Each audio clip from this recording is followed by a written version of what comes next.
ஓம் ஸ்ரீ ஸ்ரீம். வணக்கங்க. அனைவரையும் மறுபடியும் சேனலில் சந்திப்பதில் மிக்க மகிழ்ச்சி அடைக்கிறேன். ஆடி மாத பண்டிகைகளை பற்றி பார்த்து கொண்டு வருகிறோம். அந்த வரிசையில் ஆடி மாதத்தின் கடைசி பண்டிகையாக நாம் பார்க்க இருக்க போகிறது இந்த பதிவில் நாக சதுர்த்தி மற்றும் நாக பஞ்சமி அல்லது கருட பஞ்சமி. அதை பற்றி நாம் கொஞ்சம் இதில் சிந்திக்கலாங்க. இந்த வருடம் பார்த்திங்கன்னா 2026 ஆகஸ்ட் 16 ஞாயிற்றுக்கிழமை அன்று சதுர்த்தி திதி நிலவுகிறது. அது நாக சதுர்த்தி அன்னைக்கு. அடுத்த நாள் 17ஆம் தேதி திங்கட்கிழமை அன்னைக்கு பஞ்சமி வருகிறது. அதை நாக பஞ்சமி என்றும் கருட பஞ்சமி என்றும் நம்முடைய பெரியோர்கள் சொல்லி நாமளும் வழி வழியாக வழிபட்டு கொண்டாடி வருகிறோம். இதற்கு ஒரு சின்ன புராண நிகழ்வு இருக்குது. அது என்ன அப்படிங்கிறத நம்ம பார்க்கலாம். பொதுவாகவே ஆடி வெள்ளி, இந்த தை வெள்ளி, தை செவ்வாய் இந்த மாதிரி நாட்கள்லாம் பார்த்திங்கன்னா பெண்கள் எல்லாம் பாம்பு புற்றுக்கு பால் ஊற்றுறதும் பால் தெளிக்கிறதுன்னு சொல்லுவாங்க. அது இப்போ நம்மளுடைய வழக்கம், அது நம்மளுடைய நம்பிக்கை. அதை நாம் கட்டாயம் செய்யலாம். பால் ஊற்றி மஞ்சள் குங்குமம் வச்சு அதில் பஞ்சுத்திரி போட்டு ஒரு மாலை மாதிரி போடுவாங்க. அதுக்கப்புறமா அரிசி பருப்பெல்லாம் கலந்து வைக்கிறது, சக்கரை பொங்கல் இடுறது, இதையெல்லாம் செய்வாங்க. அது நமக்கு நாக தேவதைகளின் அருளை பெற்றுத்தரும் அப்படின்னு சொல்லுவாங்க.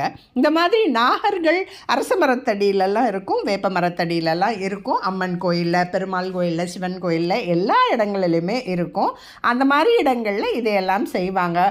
பொற்றுக்கு பால் தெளித்து அந்த நாகர்களுக்கெல்லாம் பால் அபிஷேகம் செய்து மஞ்சள் குங்குமம் எல்லாம் இட்டுட்டு எல்லாருக்கும் தாம்பூல தானமும் கொடுப்பாங்க. இந்த மாதிரி விசேஷமான விஷயங்களாக நடக்கும். அதை குறிப்பாக வெள்ளிக்கிழமை, செவ்வாய்க்கிழமை, ஞாயிற்றுக்கிழமையில் செய்வாங்க. நிறைய அம்மன் கோயில், மாரியம்மன் கோயில், எல்லா இடத்துலையும் மாம்பழம், முப்பாத்தம்மன் கோயில், இது மாதிரியெல்லாம் ரொம்ப விசேஷமாக சின்ன கோயிலாக இருந்தாலும் பெரிய கோயிலாக இருந்தாலும் எல்லா ஊர்களிலுமே இதை கடைபிடிப்பாங்க. ஆடி மாதத்தினுடைய கடைசி நாளாக உங்களுக்கு இந்த ஞாயிறு திங்கள் வர்றது இப்படி வருது. இதையொற்றி ஒரு புராண நிகழ்வுகள் நிறைய இருக்குது. அதில் ஒன்று நாம் பார்க்கலாங்க. ஜனமேஜயன் அப்படிங்கிற ஒரு மகாராஜா இருந்தார். நம்மளுடைய மகாபாரதத்துடைய தொடர்புடையது, அதெல்லாம் உண்மையான நிகழ்வுகள்.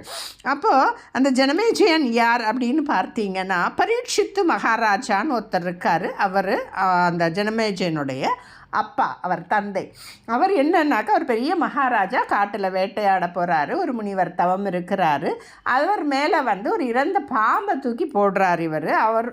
அவர் எதுவுமே கோவப்படலைன்னா அவருடைய மகன் அதை பார்த்து இவங்க செய்கிறத பார்த்து, நீ இன்னும் இத்தனை நாளுக்குள்ளே உனக்கு ஒரு பாம்பு, தட்சகன் அப்படின்னு ஒரு பாம்பு, ஒரு கொடிய விஷமுள்ள பாம்பு கடித்து நீ மாண்டு போவா அப்படின்ட்டுன்னு சாபம் கொடுத்துட்றாங்க.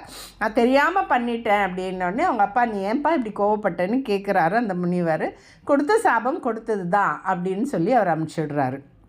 அதனால் மகாராஜா இல்லையா, அவர் சொல்ல உடனே பெரிய எஃகு கோட்டையெல்லாம், இரும்பு கோட்டை, அந்த கோட்டை, இந்த கோட்டை எல்லாம் போட்டு அவரை பத்திரப்படுத்தி வைக்கிறாங்க.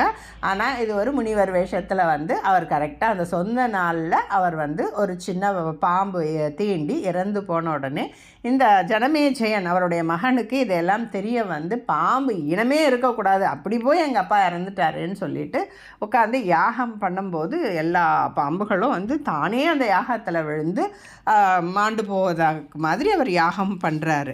அப்போ அஸ்தீக சித்தர்னு ஒரு சித்தர் அவருக்கு புத்தி சொல்லி இது மாதிரியெல்லாம் செய்யக்கூடாது, நமக்கு அந்த மாதிரி செய்யறதுக்கு உரிமை இல்லைன்னு அவருக்கு நல்ல போதனைகள் எல்லாம் சொல்லி அவர் அந்த யாகத்தை நிறுத்தி அந்த இறந்து போன நாகங்களுக்கு எல்லாமே அந்த அஸ்தீக சித்தர் எல்லாம் உயிர்ப்பித்து கொடுக்குறாரு. இந்த அஸ்தீக சித்தர் யார் அப்படின்னு பார்த்தீங்கன்னா மானசா தேவின்னு இருக்கிறாங்க. அந்த அம்மா நாகங்களுக்கெல்லாம் தலைவி, அவங்களுடைய புத்திரர் தான், மகன் தான் இந்த அஸ்தீக சித்தர். அதனால் எப்போவுமே அடியேன் குருநாதர் சொல்லுவார், இந்த மாதிரி நாகங்களின் தொல்லையோ ஏதோ பயமோ நமக்கு இருந்தால் அஸ்தீக சித்தரே போற்றின்னு சொல்லணும்னு அடியேன் குருநாதர் அடிக்கடி சொல்லுவாருங்க. இது நம்ம பார்க்கலாம் எப்படின்னு. இதை விட்டு இன்னொரு புராண நிகழ்வும் நமக்கு இருக்குங்க. அதனால் இந்த யாகத்தை அவர் நிறுத்திட்டு இதெல்லாம் பண்ணுறாரு. நம்ம கும்பகோணம் பக்கத்தில் பார்த்தீங்கன்னா அரவூர் அப்படி அப்படிங்கிற ஒரு அற்புதமான கிராமம் இருக்குது. அங்கே பார்த்தீங்கன்னா மங்களாம்பிகை சமேத கார்கோடேஸ்வரர்னு ஒரு கோயில் இருக்குது. அங்கே பார்த்தீங்கன்னா பெரிய நாகம் இருக்குங்க உங்களுக்கு.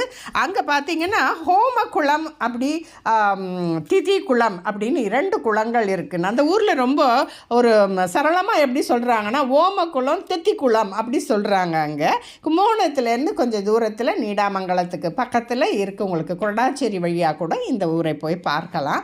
அங்கே இந்த கார்கோடேஸ்வரர் வழிபட்டதுனால அந்த சிவனுக்கு கார்கோடேஸ்வரர் கார்கோடக நாகம் அந்த மாதிரி நம்ம அங்கே போய் பார்க்கலாம். இதில் நிறைய ஒன்றோடு ஒன்று தொடர்புடையதாக இருக்குது.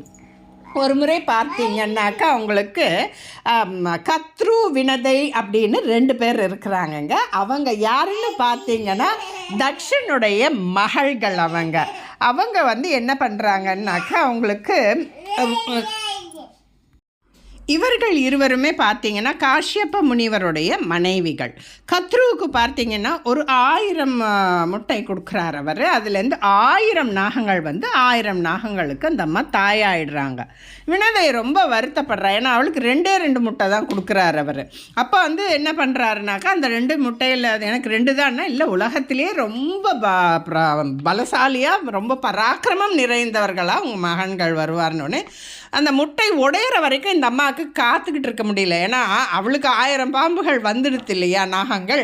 அதனால் இவங்க உடைச்சிடுறாங்க. அதனால் சூரிய பகவானுடைய தேரோட்டியாக இருக்கிறார் இல்லையா அருணன், அவர் கொஞ்சம் அங்கஹீனமாக பிறந்துடுறாரு. அப்போ அடுத்த முட்டையில் இருக்கிறது யாருன்னா கருட பகவான். அவர் சொல்கிறாரு, தம்பியே பண்ண மாதிரி என்னை பண்ணாதம்மா, பொறுமையாக இரு, அது உடஞ்சி வரும்போது நான் வந்துடுவேன்னு. அதனால் கருடனும் அருணனும் வினதையுடைய மகன்கள்.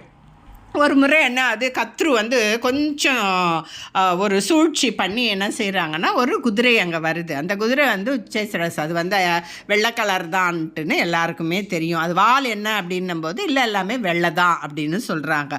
ஆனால் இவன் என்ன சொல்கிறா கத்ரு, இல்லை அது கருப்பு அப்படின்றா. இந்தம்மா நியாயமாக சொல்கிறா, இருக்கிறத கரெக்டாக சொல்கிறோம்னா. அப்போனா நமக்குள்ளே ஒரு போட்டி, யார் இதில் தப்பாக சொல்கிறாங்களோ அவங்க அடுத்தவங்களுக்கு அடிமை. அப்போ உடனே கத்ரு என்ன சொல்கிறா, தன்னுடைய நாகங்களாகிய குழந்தைங்களை கூப்பிட்டு அந்த வாலை கருப்பு நிறமாக மாற்றுங்க, எல்லாரும் போய் அதை அந்த வாலில் சுற்றிக்கங்கன்னு சொல்லும்போது சில நாகங்கள், ஏன்னா எல்லாமே அவளும் பெரியம்மா சின்னம்மா அந்த மாதிரி தானே வளர்கிறாங்க குழந்தைங்க, அப்படி பண்ணக்கூடாதுன்னு, நீங்கள் யாரெல்லாம் என் பேச்சை கேட்கலையோ நீங்கள்லாம் போய் இறந்து போவீங்க அப்படின்னு சாபம் கொடுக்குறாங்க. அப்போ இந்த ஜனமேஜயன் பூஜை பண்ணார் இல்லைங்களா, பெரிய யாகம் பண்ணாங்க, தானாகவே விழுந்தது பாருங்கள். அந்த நாகங்கள் அந்த அம்மாவை அம்மா தப்பு சொல்கிறது தப்புன்னு சொல்லுது குழந்தைங்க, ஆனால் அம்மா சொன்னது தான் கரெக்டுன்னு சிலது போய் செய்துங்க, சிலது செய்யலை அப்படின்னு ஒரு கூற்றும் உண்டு. அதனால் அதனுடைய தொடர்புடையது. அதுக்கப்புறமா இவங்க அடிமையாயிட்டு கருட பகவான் போயிட்டு அமிர்தம் கொண்டு இந்திரன்ட்ட கேட்டு கொடுத்து தன்னுடைய வினதை தாய் அவங்கள மீட்டதாகவும் ஒரு புராண நிகழ்வு உண்டு. இது எல்லாமே இந்த நாக சதுர்த்தியும் நாக பஞ்சமியும் ஒட்டி வரக்கூடிய விஷயங்கள் தான் உங்களுக்கு. இந்த நாக சதுர்த்தி நாக பஞ்சமி இந்த நிலங்களில் நாம் போய் நாக பூஜைகளை செய்கிறதும், நம்ம அந்த நாகங்கள் இருக்கிற கோயிலில் போய் செய்யலாம். இல்லைன்னா நாகாபரணமாக பிள்ளையாரை பார்த்தீங்கன்னா அவர் ஆபரணமெல்லாம் நாகபாரணமாக இருக்கும் உங்களுக்கு. அதே மாதிரி சிவபெருமானும் கழுத்தில் நாகம் அணிந்திருப்பாங்க. இந்த மாதிரி தனியாக போய் உங்களுக்கு செய்ய முடியலன்னு இந்த மாதிரி அரசமரத்துக்கு கீழே உங்களுக்கு இருக்கும். நீங்கள் போயிட்டு ஒரு வெற்றலை பாக்கு பழம் தாம்பூலம் வச்சு ஒரு பால் எடுத்து பால் தெளித்து மஞ்சள் குங்குமம் இட்டு நீங்கள் சரடெல்லாம் கட்டி அந்த மரத்துக்கு கட்டுவாங்க. குழந்தை வேண்டியும் இருப்பாங்க. நிறைய வேண்டுதலுக்காக இந்த நாகபஞ்சமி பூஜை. அந்த மாதிரி கொம்பு மஞ்சள்னு சொல்கிறாங்க இல்லையா, விரலி மஞ்சள்லாம் மாலையாக போடுவாங்க, பஞ்சித்திரி மாலை போடுவாங்க. போட்டு எல்லாருக்கும் அங்கே தாம்பூல தானமும் கொடுக்கறதும் ரொம்ப சிறப்பு. இந்த பூஜைகளெல்லாம் செஞ்சால் நம்ம நாக தேவதைகளுடைய அருளை அன்னைக்கு கட்டாயம் பெற்றுக்கலாம். இதே மாதிரி பார்த்திங்கன்னா அடுத்த நாள் பஞ்சமி திதி அன்னைக்கு நாக பஞ்சமினும் கொண்டாடுவாங்க, கருட பஞ்சமினும் கொண்டாடுவாங்க. இந்த நாகங்கள் இந்த யாகத்தில் போய் விழுந்துடுது இல்லையா, அதற்கெல்லாம் அஸ்திக சித்தர் உயிர் தந்தார் இல்லையா, அந்த மீண்டும் அவங்க உயிர்ப்பித்த நாள் தான் இந்த நாக சதுர்த்தி நாக பஞ்சமி அப்படின்னும் சொல்லப்படுகிறது. இந்த அற்புதமான நாளில் நம்ம போயிட்டு இந்த மாதிரி பூஜைகளாம் செய்துட்டு நாகதேவதைகளுடைய அருளை பரிபூர்ணமாக பெற்று வைத்து கொள்ளலாம். நாம் இந்த பதிவுள்ள உங்களுக்கு பிடித்திருந்தால் கட்டாயம் லைக் செய்யவும், ஷேர் செய்யவும், சப்ஸ்கிரைப் செய்யவும் மறந்து விடாதீர்கள். எதுவும் என்னுடையதல்ல, அனைத்தும் உன்னுடையதே. அருளாளா அருணாச்சலா. நன்றி, மற்றொரு பதிவில் உங்களை சந்திக்கிறேன். வணக்கம்.